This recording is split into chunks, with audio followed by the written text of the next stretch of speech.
हरे Krishna, good evening everyone. Hare Krishna Prabhu ji. Hare Krishna Prabhu ji. Hare Krishna. मेरी आवाज आ रही है clearly? Yes Prabhu ji. Okay, तो very happy to be once again back with all of you for this refresh yourself session. So we'll begin with today's shloka. Just give me a second. Just give me a minute. I'll quickly share my screen and then we'll begin. Hare Krishna Krishna Krishna Hare Hare, Hare Ram Ram Ram Hare Hare. Hare Krishna Krishna Krishna Hare Hare, Hare Ram Ram Ram Hare Hare. Hare Krishna Krishna Krishna Hare Hare, Hare Ram Ram Ram Hare Hare.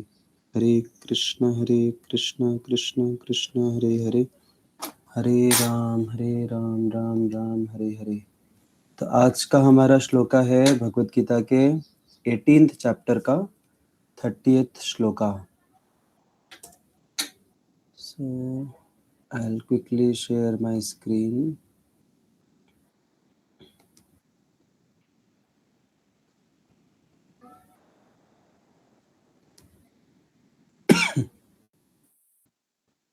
Yeah.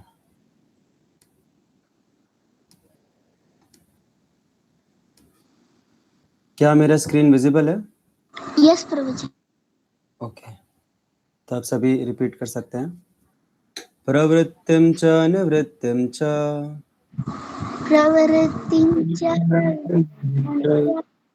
कार्याकार्ये भयाभये कार्याकार्ये कार्य भयाभये बन्धं मोक्षं च या वेत्ति बन्धं मोक्षं बन्धं च मोक्षं च या वेत्ति बुद्धि सा पार्थ सात्विकी।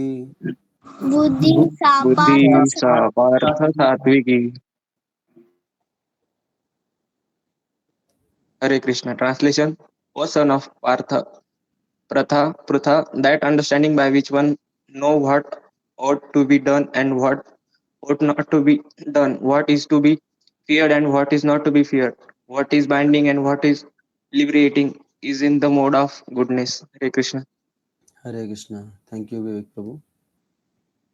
तो सेशन स्टार्ट करने से पहले मैं आप सभी से एक सवाल पूछूंगा। सभी रेडी हैं सवाल के लिए? ओके, 2 लोग रेडी नहीं हैं।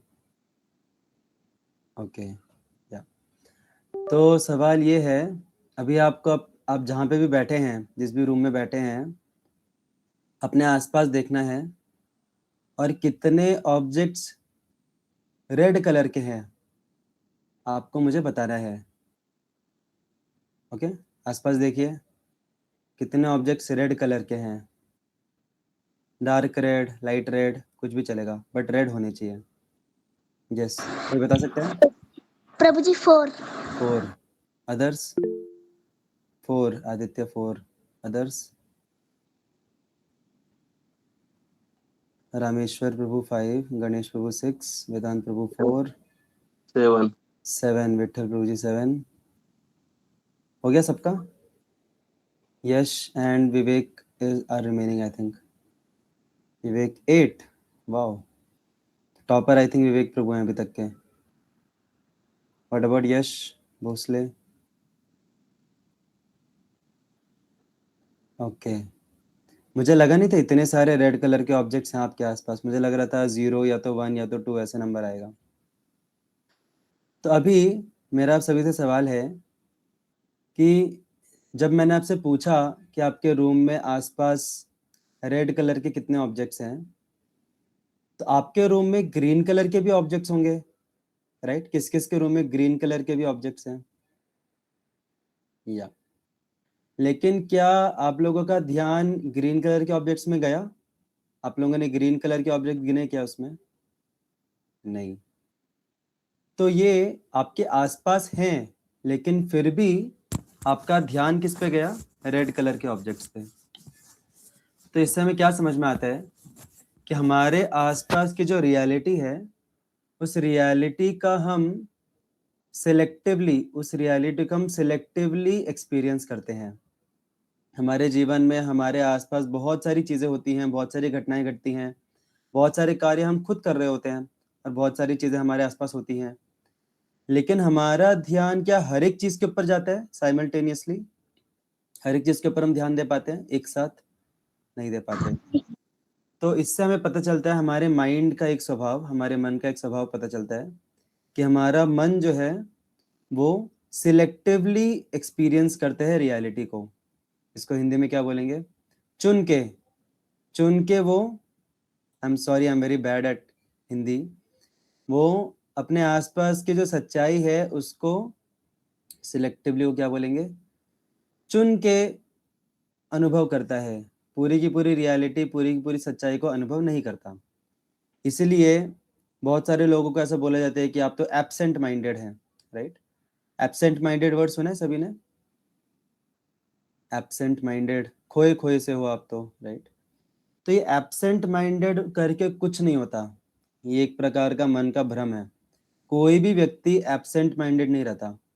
एब्सेंट माइंडेड रहने का मतलब क्या है कि उसका जो माइंड है वो कहीं और प्रेजेंट है, राइट? उसका माइंड कहीं और प्रेजेंट है, इसलिए वो उस सिचुएशन में एब्सेंट है। जैसे भी मैं यहाँ पर हूँ, मैं यहाँ पे प्रेजेंट हूँ, तो मैं टेम्पल हॉल में प्रेजेंट नहीं हूँ। आप लोग अभी घर पे प्रेजेंट हो, तो आप कॉलेज में प्रेजेंट नहीं हो। आप में से कोई है कॉलेज में? ओके, आदित्य प्रभु कॉलेज में है तो वो घर पे प्रेजेंट नहीं है। तो हम एक जगह पे प्रेजेंट होते हैं तो हम दूसरी जगह एब्सेंट हो जाते हैं। तो इसीलिए जो लोगों को बोला जाता है कि आप तो एब्सेंट माइंडेड हो, इसका मतलब क्या है कि उनका माइंड जो है वो कहीं और प्रेजेंट है, किसी और रियलिटी के एस्पेक्ट में वो उनका माइंड उलझा हुआ है। और क्यों उलझा हुआ है? क्योंकि वो रियलिटी जो है वो ज़्यादा मैटर करती है उनको। जैसे अभी फॉर एग्जांपल, अभी हम लोग कुछ कार्य कर रहे हैं और किसी ने आके कुछ तो बोल दिया हमको, कुछ तो उल्टा सीधा बोल दिया, तो हम कार्य करते रहेंगे, लेकिन हमारा माइंड जो है वो कहाँ पे प्रेजेंट है? वो उसने जो बोला उस मेमोरी के ऊपर प्रेजेंट है, क्योंकि वो हमें ज़्यादा मायने रखता है as compare to the present moment. तो हमारे मन का एक स्वभाव है कि वो एक टाइम पे वो हर चीज़ के ऊपर फोकस नहीं कर पाता, कुछ ही चीज़ों के ऊपर फोकस कर पाता है। इसीलिए जो लोग बोलते हैं कि हम लोग मल्टीटास्किंग करेंगे, हम लोग गाना सुनते सुनते पढ़ाई करेंगे, हम लोग क्या, गाड़ी चलाते चलाते हम लोग फॉर्मूले याद करेंगे और टीवी देखते देखते हम खाएंगे, तो ऐसा नहीं होता।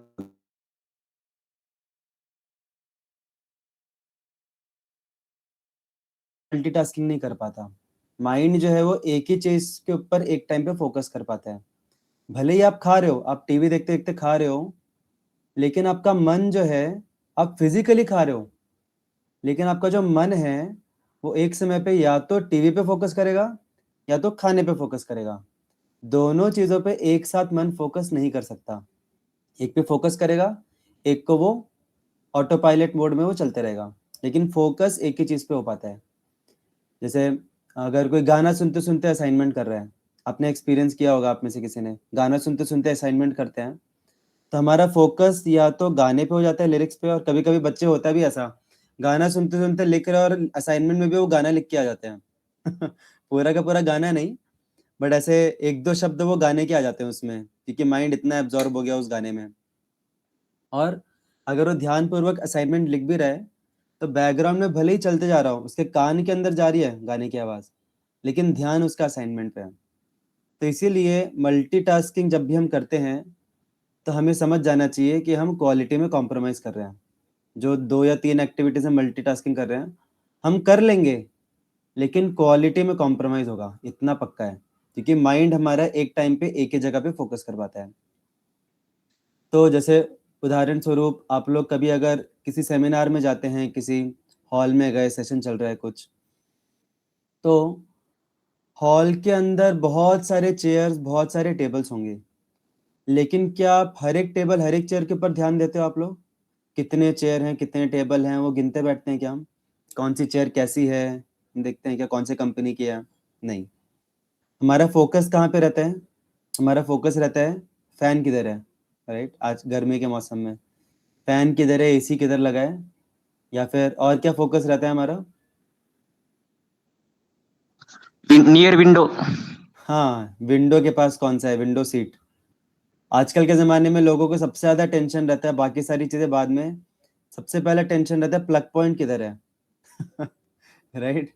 पूरे हॉल में प्लग पॉइंट किधर है? वहाँ से सुनाई दे या ना दे वो बात की बात है, प्लग पॉइंट होना चाहिए पास में, जिससे मोबाइल को चार्ज कर पाएँ या फिर अपने डिवाइसेस को चार्ज रख पाएँ। तो हमारा ध्यान क्या रहता है? हम लोग पूरे रूम के रियलिटी पे ध्यान नहीं करते, हम लोग सिलेक्टिवली फोकस करते हैं ऐसे एनवायरनमेंट के ऊपर जहाँ पे हम कंफर्टेबली बैठ के आराम से बिना किसी टेंशन के हम सुन पाए। राइट? हम लोग सिलेक्टिवली फोकस करते हैं।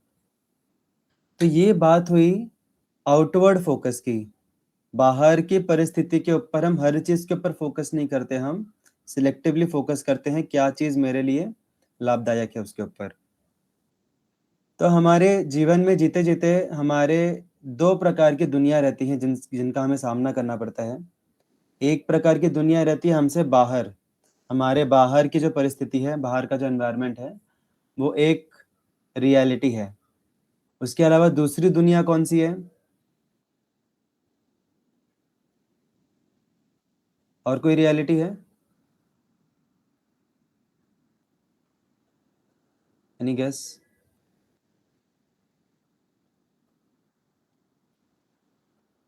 कौन कौन है मीटिंग में? आप लोग हो ना मीटिंग में? सब शांत बैठे हैं, कोई कुछ कर ही नहीं रहा है। ओके, एटलीस्ट आप लोग हैं मीटिंग में। Virtual reality, okay. Virtual reality भी वो तो रियलिटी ही नहीं है, वो तो इट्स जस्ट अ वर्चुअल है, वो it's not a reality, it's just feels like that. Okay, थोड़ा बोल सकते हैं हम उसको, and that is related to जो मैं बोलने वाला हूँ अभी। एक है बाहर की रियलिटी और दूसरी है अंदर की रियलिटी, हमारे अंदर की रियलिटी। और ये जो आपने वर्चुअल रियलिटी बोला वो काफी हद तक हमारे अंदर की रियलिटी पे डिपेंड इससे कनेक्टेड है। क्योंकि वर्चुअल रियलिटी होता क्या है, उसमें हमें अलग अलग प्रकार के इनपुट्स मिलते हैं, सेंसर्स वगैरह यूज करके एक माहौल क्रिएट किया जाता है। और ये माहौल क्या एग्जिस्ट करता है बाहर वर्चुअल रियलिटी का? नहीं, वो हमारे अंदर में एग्जिस्ट करता है। हमारे मानस पटल जो रहता है, हमारा माइंड जो रहता है, उसके ऊपर ये वर्ल्ड क्रिएट होता है, एक वर्चुअल रियलिटी क्रिएट होती है। राइट? जैसे अभी आप सभी लोग आंखें बंद कर लीजिए। किस किस ने आंखें बंद की है? किस किस ने आंखें बंद की? ओके, जो लोग थम्स अप दे रहे हैं उन लोगों ने आंखें बंद नहीं की, क्योंकि अगर आप आंखें बंद करोगे तो आप थम्स अप नहीं दे पाओगे। ओके, तो जिन्होंने थम्स अप नहीं दिया है वो लोग आंखें बंद किए हुए हैं। तो जब हम आंखें बंद करेंगे और मैं आपको बोलता हूँ एक लाल रंग का केला, ठीक है, एक लाल रंग के केले के बारे में आपको सोचना है। किस किस ने लाल रंग का केला देखा? अभी अभी आंखें खोल लीजिए, अभी रिएक्ट कर सकते हैं आप। किस किस ने लाल रंग का केला देखा? देखा प्रभु जी। देखा ना? तो आपके सामने था क्या वो केला? नहीं, आपके नहीं सामने नहीं था। लेकिन आपने कहाँ देखा उस केले को? आपने उस केले को देखा अपने मानस पटल पे, मतलब माइंड का जो स्क्रीन है। हम जब भी आंखें बंद करते हैं बहुत सारी इमेजेस आती रहती हैं। राइट? सपने में सोते सोते सपना दिखता है हमको।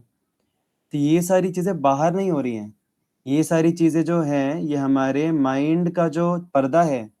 जैसे हम लोग थिएटर में जाते हैं तो एक पर्दा लगता है, उसके ऊपर प्रोजेक्शन होता है। तो वैसे ही हमारे माइंड का जो पर्दा है, उस पर्दे के ऊपर ये सारी इमेजेस बनती है। तो अगर किसी को माइंड देखना है कि माइंड दिखता कैसा है, तो आप बस आंखें बंद करके इमेजिन कीजिए चीज़ों को। वो जो स्क्रीन है जिसके ऊपर वो चीज़ें आपको दिख रही हैं, विजुअलाइज हो रही हैं, दैट स्क्रीन इज माइंड। तो ये एक है रियलिटी हमारे बाहर की और दूसरी रियलिटी हमारे अंदर की। तो जिस प्रकार से बाहर की जो दुनिया है उसमें हम हर चीज़ के बारे में माइंडफुल नहीं होते। माइंडफुल होना मतलब हर चीज़ के बारे में ऑब्जर्वेंट होना। हम हर चीज़ ऑब्जर्व नहीं करते, हम हमारे काम की चीज़ ऑब्जर्व करते हैं बस। कहाँ पे प्लग पॉइंट है, कहाँ पे एसी है, कहाँ पे विंडो है, उतना देखते हैं बस। कहाँ पे अच्छे से सुन पाएंगे, हम स्पीकर के पास बैठेंगे। हर चीज़ के ऊपर हम ध्यान नहीं देते। उसी प्रकार से हमारे अंदर की जो रियलिटी है, हमारे माइंड में जो जो थॉट्स आते हैं, हमारे माइंड में जो भी एक्सपीरियंसेस आते हैं, जो भी प्रॉम्प्ट्स आते हैं, सारे के सारे हमारे ध्यान देने लायक नहीं है। जैसे हमारे बाहर की दुनिया में हर एक एस्पेक्ट हमारे ध्यान देने लायक नहीं है, बहुत सारी चीज़ें हमारे ज़रूरत की नहीं रहती हैं, लेकिन फिर भी वो एग्ज़िस्ट करती हैं। उसी प्रकार से बहुत सारे ऐसे थॉट्स रहते हैं, हमारा जो ब्रेन है, हमारा जो माइंड है, वो थॉट्स की एक फैक्ट्री है, okay? It's a factory of thoughts. Even ऐसा रिसर्च भी किया गया है कि 1 सेकंड में या 1 मिनट में कितने सारे थॉट्स आते हैं एक व्यक्ति को on an average. I don't know the number but बहुत बड़ा नंबर है वो, कि 1 मिनट में बहुत सारी anyone knows that data, statistics? 1 minute या 1 सेकंड में कितने थॉट्स आते हैं? It's there, it's a big number. तो हमारा माइंड जो है वो एक तरह का फैक्ट्री है थॉट्स का। तो इतने सारे थॉट्स आते हैं हमारे माइंड में और ये इसके लिए डेटा की ज़रूरत नहीं है। आप सभी लोग एक्सपीरियंस करते होंगे कि माइंड के अंदर कितने सारे थॉट्स आते हैं, राइट? अनलिमिटेड थॉट्स आते हैं माइंड में। Within a second thought change होके कहीं भी चले जाता है, कुछ भी थॉट सकता है। तो हर एक थॉट जो है वो ज़रूरी नहीं है वो इम्पोर्टेंट नहीं है। जैसे बाहर की हर एक वस्तु इम्पोर्टेंट नहीं है, वैसे हर एक थॉट, हर एक इम्प्रेशन, हर एक एक्सपीरियंस इम्पोर्टेंट नहीं है। लेकिन क्योंकि हमारे अंदर हमारा माइंड है, माइंड से आ रहा है वो, तो इसलिए हमको लगता है कि माइंड से जो कुछ भी आ रहा है सब कुछ इम्पोर्टेंट है, हमको लगता है। और हम हर एक चीज़ को सीरियसली लेते हैं, लेकिन ऐसा नहीं है। हर एक चीज़ इम्पोर्टेंट नहीं है। हमको चूज़ करते आना चाहिए कि कौन से थॉट्स मेरे लिए इम्पोर्टेंट है, कौन से थॉट्स मेरे लिए इम्पोर्टेंट नहीं है, और कौन से थॉट्स मेरे लिए डेंजरस हैं, मेरे को नीचे खींचने वाले कौन से थॉट्स हैं। ये हमको चूज़ करते आना चाहिए। और चूज़ करके, जैसे हम लोग बाहर की रियलिटी में सिलेक्टिव रहते हैं, जैसे मैंने आपको बोला कि रेड कलर के ऊपर फोकस करो, वैसे ही हमें फोकस करना चाहिए ऐसे थॉट्स के ऊपर सिलेक्ट करके कि जो हमारे लिए हेल्पफुल है।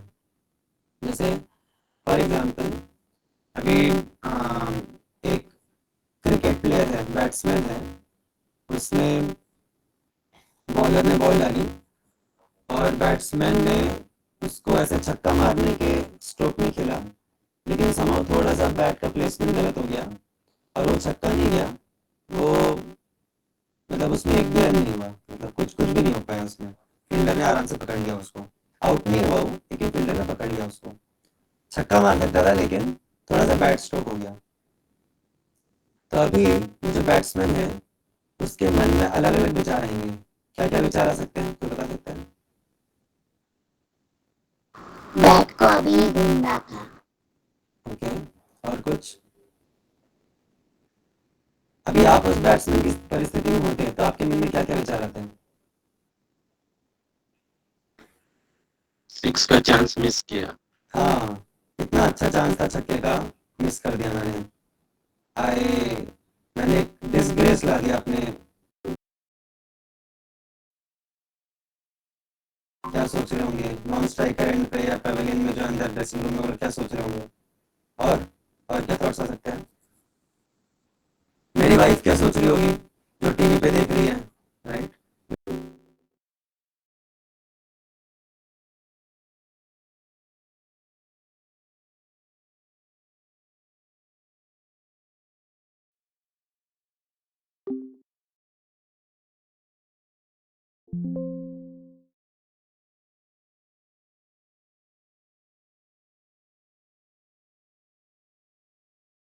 प्रेशर आएगा।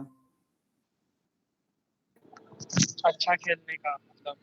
हाँ, उसको प्रेशर रहेगा कि अरे यार अभी ये मिस कर दिया मैंने, अभी थोड़ा और ज़्यादा बढ़ाना पड़ेगा अभी परफॉर्मेंस। एक टेंशन, एंग्जाइटी आ जाएगी। एक विचार आ सकता है कि अरे ये मैं इतनी अच्छी बॉल को मैंने मिस कर दिया, छक्का नहीं मार पाया, ऐसा ना हो कि अगली बॉल पे मैं आउट हो जाऊं, राइट? अभी कुछ भी हो सकता है अगली बॉल पे आउट हो गया तो, या ऐसे ही मैंने चांसेस मिस करते गया तो क्या होगा? या फिर उसको अपने बचपन का कुछ तो किस्सा याद आ जाएगा, बचपन में भी उसने ऐसे बॉल मिस की थी। कुछ भी हो सकता है ना माइंड जो है, माइंड का कुछ लिमिट नहीं है, कुछ भी थॉट आ सकता है, कुछ भी। अभी ये तो मैं फिर भी रिलेवेंट बोला, कुछ भी उसको हो सकता है कि बर्गर याद आ जाए माइंड में। मैंने कल रात को बर्गर खाया था और शायद उसकी वजह से मैं ठीक से शॉट नहीं मार पाया, कुछ भी हो सकता है माइंड इज मैड, कुछ भी थॉट्स ला सकता है। तो अभी अगर वो ऐसे सोचते बैठा कि अरे क्या होगा ये वो, उतने में क्या प्रॉब्लम होगी, कोई बता सकता है? क्या वो बैठ के उधर सोच सकता है आराम से? नहीं, क्यों? कॉन्सेंट्रेट नहीं कर पाएगा माइंड। या अभी वो जो बॉलर है वो आराम से जेब में हाथ डाल के वेट करते बैठेगा क्या कि भाई सोच ले तो आराम से, जितना सोचना है सोच ले, जब थोड़ा ठीक मूड में आ जाएगा तब मैं बॉल डालूंगा। ऐसा होगा क्या? नहीं। नहीं, वो बॉलर डालेगा नेक्स्ट बॉल, वो और फास्ट डालेगा जिससे ठीक से खेल ना पाए वो। कुछ लोग स्लेजिंग भी करते हैं क्रिकेट में, राइट? तो जब वो सिचुएशन में है, he can not afford to just keep on thinking thinking thinking. उतने में क्या हो रही है, नेक्स्ट बॉल हो सकता है वो आउट हो जाए नेक्स्ट बॉल से। तो इसीलिए हमारे जीवन में हर एक पल में जीवन जो है वो हमारे पर एक बॉल डाल रहा है। Every moment is a ball for us. होता क्या है, ठीक है कुछ तो मिस हो गया, कुछ तो प्रॉब्लम हो गई एक समय पे, और फिर हम लोग सोच विचार करने बैठ जाते हैं कि अरे मेरे से ऐसा नहीं हुआ तो क्या होगा फ्यूचर में, लोग क्या सोच रहे होंगे मेरे बारे में, और हो सकता है मैंने कोई तो बुरे कर्म किए हों, उसका मुझे फल मिल रहा हो। ऐसे कुछ भी सोच सकते हैं हम। तो अगर हम ये सोचते जा रहे हैं तो प्रॉब्लम क्या हो रहा है?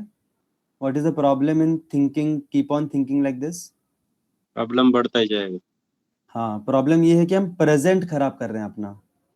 हम सोच सोच सोच सोच के फ्यूचर और पास्ट के बारे में सोच सोच के हम प्रेजेंट खराब कर रहे हैं। And life is all about, life जो है हमारी वो पूरी प्रेजेंट को मिला मिला के हमारा पूरा लाइफ बनता है। प्रेजेंट 1, प्रेजेंट 2, प्रेजेंट 3, प्रेजेंट 4, ऐसे करके प्रेजेंट मिला मिला के पूरा लाइफ बनता है। तो जितना ज़्यादा हम ओवर थिंकिंग करते हैं पास्ट के बारे में और फ्यूचर के बारे में, उतना ज़्यादा हम प्रेजेंट खराब कर रहे हैं अपना। और फिर प्रेजेंट खराब होगा, फिर आगे जाके वो और पास्ट में फिर ओवर थिंकिंग करेगा, क्योंकि प्रेजेंट जो है वो कुछ सेकंड के बाद पास्ट हो जाएगा। वो हमने खराब किया सोच सोच के, फिर इस वाले प्रेजेंट के बारे में सोचना पड़ेगा हमें, उसमें फिर आगे वाला प्रेजेंट खराब होगा। समझ रहे हैं सभी को? तो इस प्रकार से चिंतन करते करते करते करते पूरा हमारा लाइफ बीत जाता है, क्योंकि हर एक सेकंड एक बॉल है। तो इसीलिए बहुत ज़रूरी है कि हम माइंड में जो भी थॉट्स आए, हर एक थॉट को हम उतना वैल्यू ना दें। We have to select our thoughts कि कौन से थॉट्स मेरे वैल्यू देने लायक हैं, कौन से थॉट्स वैल्यू देने लायक नहीं हैं। हर एक थॉट इम्पॉर्टेंट नहीं होता हमारे माइंड का, हमें ये क्लियर होना चाहिए। और ये हम कब क्लियर होंगे, जब हमको समझेगा कि हम माइंड नहीं है, we are separate from the mind. Mind सिर्फ एक गैजेट है, जैसे हमारा मोबाइल लैपटॉप ये सब गैजेट रहता है, वैसे ही माइंड एक गैजेट है और उसका काम क्या है, थॉट्स प्रोड्यूस करना, थॉट्स प्रोड्यूस करना। जैसे मेरे मोबाइल फ़ोन जो है उसमें हर एक नोटिफिकेशन इंपॉर्टेंट नहीं है, बहुत सारे नोटिफिकेशन आते हैं, हम उसको मार्क एज रेड करके छोड़ देते हैं, right? Mark as red button दबा देते हैं उसका। तो उसी प्रकार से हर एक थॉट इंपॉर्टेंट नहीं है, हर एक नोटिफिकेशन हमारे माइंड का इंपॉर्टेंट नहीं है। हमको चूज करते आना चाहिए कौन सा मेरे लिए इंपॉर्टेंट है, मेरे को ऊपर उठाएगा। अभी वो जो बैट्समैन है उसके मन में ये भी विचार आया होगा कि अरे छोड़ो यार, अभी अगली बॉल है, उसको अच्छे से खेल लेते हैं, उसको अच्छे से मारूंगा, हो सकता है सिचुएशन सुधर जाए। तो उसको इस थॉट को फोकस करना है, he should focus on this thought. Multiple thoughts में से इस थॉट के ऊपर फोकस करना है। तो एक्चुअल में बाहर की परिस्थिति में सिलेक्टिवली फोकस करना आसान होता है, लेकिन अंदर के जो थॉट्स आते हैं उनमें से सिलेक्टिवली फोकस करना मुश्किल होता है, क्योंकि हमारे अंदर से आ रहे हैं। तो यहाँ पे बहुत ज़रूरी है कि हम अपनी बुद्धि को स्ट्रॉन्ग करें, क्योंकि जो मन है, मन को कौन कंट्रोल करता है? मन को कंट्रोल करती है बुद्धि। हम डायरेक्टली मन को कंट्रोल करने जाएंगे तो बहुत मुश्किल है, बुद्धि मन को कंट्रोल करती है। जैसे बच्चा रहता है, छोटे बच्चे लोग चंचल क्यों होते हैं? क्योंकि छोटे बच्चों को पता नहीं रहता कि क्या सही है क्या गलत है। उनके मन में जो पॉसिबिलिटीज आती हैं वो सारी की सारी पॉसिबिलिटीज उनको अच्छी लगती हैं, राइट? फैन के अंदर उंगली डालना भी अच्छा है, नहीं डालना भी अच्छा है। तो इसलिए कुछ भी करते हैं बच्चे, छोटे बच्चे। तो बच्चों को हम ब्लेम नहीं कर सकते, उनके लिए सारी पॉसिबिलिटीज इक्वल है। तो बच्चों को कंट्रोल कौन करता है? माता पिता। माता पिता अगर स्ट्रांग है तो बच्चों को अच्छे से कंट्रोल करेंगे। वैसे ही मन जो है, मन का स्वभाव है हर डायरेक्शन में जाना, हर पॉसिबिलिटी को सोचना, लेकिन उसमें से सिलेक्ट करने वाला कौन होता है? बुद्धि, हमारा इंटेलिजेंस। इसलिए बुद्धि को रेगुलरली शार्पन करना बहुत जरूरी है, बुद्धि को रेगुलरली स्ट्रांग बनाना बहुत जरूरी है। और बुद्धि स्ट्रांग कैसे होती है? जो भी हमारे एस्पिरेशंस हैं, हमारी जो भी लक्ष्य हैं जीवन के, अल्टीमेट हम सभी का लक्ष्य है भक्ति करके भगवान की प्राप्ति करना। लेकिन जीवन में बहुत सारे सर्कमस्टेंशियल लक्ष्य भी रहते हैं, पढ़ाई में अच्छा नंबर लाना और समाज में अच्छा कुछ कार्य करना, प्रोजेक्ट्स कंप्लीट करना। तो ये जो हमारे इमीडिएट लक्ष्य हैं, बुद्धि को स्ट्रॉन्ग करने का मतलब कि इन लक्ष्यों के बारे में खुद को बार-बार रिमाइंड करना और उसके लिए क्या चीज़ सही है, क्या चीज़ गलत है, उसके बारे में खुद का अवेयरनेस बढ़ाते रहना रेगुलरली। तो we should keep on regularly, हमें अपनी बुद्धि को रेगुलरली खाना खिलाते रहना चाहिए। बुद्धि को रेगुलरली खाना खिलाएंगे, बुद्धि स्ट्रांग होगी, बुद्धि हमारे माइंड को कंट्रोल करेगी। किस दिशा में जाना है, किस दिशा में नहीं जाना है, वो बुद्धि हमारे माइंड को कंट्रोल करेगी। इसलिए बुद्धि को स्ट्रांग करना बहुत ज़रूरी है। और बुद्धि कैसे स्ट्रांग होती है? बुद्धि स्ट्रांग होती है हम कैसा इनपुट लेते हैं उससे। हम कैसी बुक्स पढ़ते हैं, हम कैसे वीडियोज़ देखते हैं, हम कैसे लेक्चर सुनते हैं, स्पेशली जैसे हम लोग गीता के बारे में डिस्कस कर रहे हैं। तो आपकी बुद्धि स्ट्रांग हो रही है गीता के बारे में डिस्कस करके। बुद्धि का काम होता है विवेक शक्ति होना, क्या सही है क्या गलत है। अभी ये हमने सेशन अटेंड किया, तो इससे हमें एटलीस्ट क्या समझ में आया हमारी बुद्धि को, कि मन से जो भी विचार आ रहे हैं सबको ध्यान देने की ज़रूरत नहीं है। हमारे बस में है कि हम कौन से विचार को ध्यान दें जो हमारे लिए सकारात्मक है, उसी के बारे में सोचना है। बाकी विचार आया गया, लेकिन सोचना जो है, कंटेम्पलेशन जो है, वो हमें सकारात्मक थॉट्स के ऊपर ही होना चाहिए। हम कैसे खुद को इम्प्रूव करें, सिचुएशन को इम्प्रूव करें। तो ये बुद्धि को पता चला अभी कुछ समय तक मल्टीपल थॉट्स आएंगे तो हो सकता है कि आप थोड़ा कंट्रोल कर पाएं खुद को, लेकिन धीरे धीरे वापस से वो फेड होगा। तो रेगुलरली इसलिए हमें सुनना ज़रूरी है जिससे हमारी बुद्धि बढ़े, सही चीज़ पढ़ना ज़रूरी है, सही लोगों का संग करना ज़रूरी है।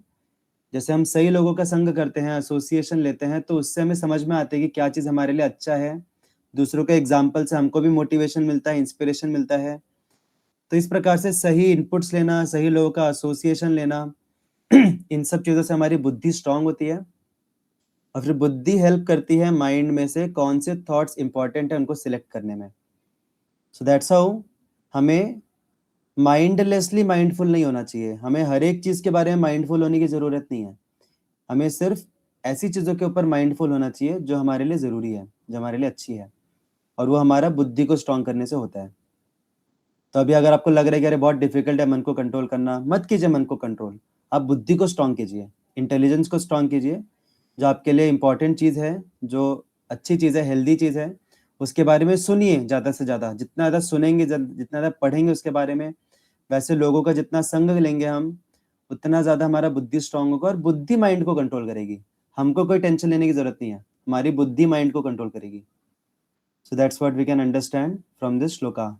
ये जो बुद्धि है जो हमारे मन को सही दिशा में ले जाती है, कंट्रोल करती है, इसको बोलते हैं सात्विकी बुद्धि, बुद्धि in the mode of goodness. इसके बारे में भगवान यहाँ पे बता रहे हैं। Hare Krishna. Will stop here. Thank you so much for your active participation. Shrimad Bhagavad Gita की जय जय श्रीमद् प्रभुपाद की जय। जय जय कृष्णा। हरे कृष्णा।